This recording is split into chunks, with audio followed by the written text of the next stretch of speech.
Hello there folks, and welcome back to Bullets for Bucks. So today we're going over the Howa H-S Precision in 300 PRC. It's actually out of their first production line, so I'm one of the first to have this rifle, and I am so happy to have it. As I said before, this is the Howa H-S Precision, so it features a H-S Precision stock, which is fiberglass, Kevlar, and carbon fiber reinforced. It features an aluminum bedding block that is CNC machined, very precise, and is very high quality. If you haven't already, see my initial impressions video of this rifle, and also check out my H-S Precision rifle series on the 6.5 Creedmoor. And this is basically a hunting rifle. It comes in at a 7.8 pounds and is very easy to handle and feels really good in the hand. It has a very nice ergonomic feel to it. One thing that you'll notice with H-S Precision stocks is they have set screws here in the fore end that marry up to the recoil lug built into the receiver, which gives it just an extra, more secure foundation for accurate shooting. This rifle features a 24-inch threaded barrel, and it's threaded 1/2 by 28. So if you put a muzzle brake on it, you're going to need to go ahead and pick up a thread adapter from 1/2 to 28 by 5/8 by 24. Because most 30 cal muzzle brakes are not threaded 1/2 by 28. I went ahead and put an EGW scope base on it that is 0 MOA, and I paired it with that Barris Eliminator 3 4-16 by 50. Now I paired it with this scope because I'm going to be using this exclusively for hunting this year, both in spring bear and in fall season. Today we're shooting the Hornady ELD M 225 grain ammunition. It's factory load, and it shoots at approximately 2,800 10 feet per second. However, I did chronograph it, and with this rifle, now you got to remember this is a brand new first day out shooting it and first day out using it, and I got feet per second at 2740 and 2750 and as low as 2730. So it's shooting a little slower, but the rifle needs to be broken in, and each gun will probably vary slightly. If you haven't checked out the Pro for Show earmuffs, they're absolutely wonderful. They're extremely affordable on Amazon, and they are by far the quietest earmuffs I've ever owned, and I've owned a lot.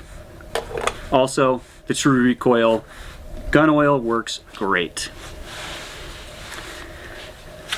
Now, as I said, this is a hunting rifle, so the accuracy isn't quite that of a chassis rifle, a precision rifle that is 10, 12, or 15 pounds. And because this is a very heavy recoiling cartridge, and I'm using it without a muzzle brake until I get my thread adapter, which I should be doing a follow-up review on this rifle with a muzzle brake here in another week or two. During that review, I should have a much more accurate picture of how accurate this rifle really is. But because we're just doing barrel break-in today, it's a brand new rifle and it's no muzzle brake, and yes, the 300 PRC has quite a heavy recoil, my accuracy isn't probably going to be spectacular.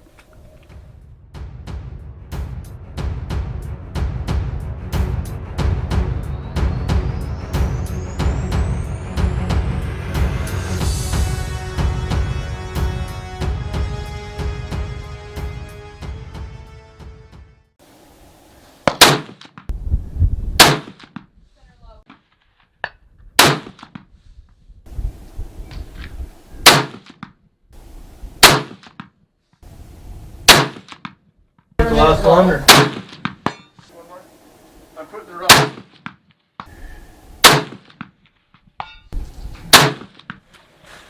So after shooting this Howa H-S Precision 300 PRC, I was able to get some good groups on paper. Nothing to write home about, but that's because this is a brand new gun that hasn't been broken in, and I don't have a muzzle brake on it.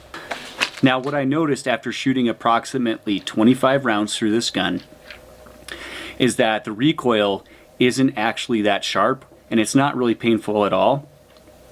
This is about an 8-pound gun. Of course, I have a relatively heavy scope on it, but I actually expected a much sharper recoil out of it. It's kind of a slow, sluggish, but heavy recoil. So that's kind of nice. It's not a really sharp like 270 recoil. So even without a muzzle brake, you're able to shoot 20-25 rounds through this gun without much trouble. It has affected the recoil, however, does affect accuracy, especially with me. But like I said, after I do the next review with a muzzle brake in a week or two and get the barrel broken in better, I expect to see easily MOA to sub-MOA groups out of this rifle. Also, I want to mention that the gun functioned flawlessly. The action is smooth, yet tight and consistent. It feeds properly. I had no problems loading the 3-round magazine, and the trigger worked great.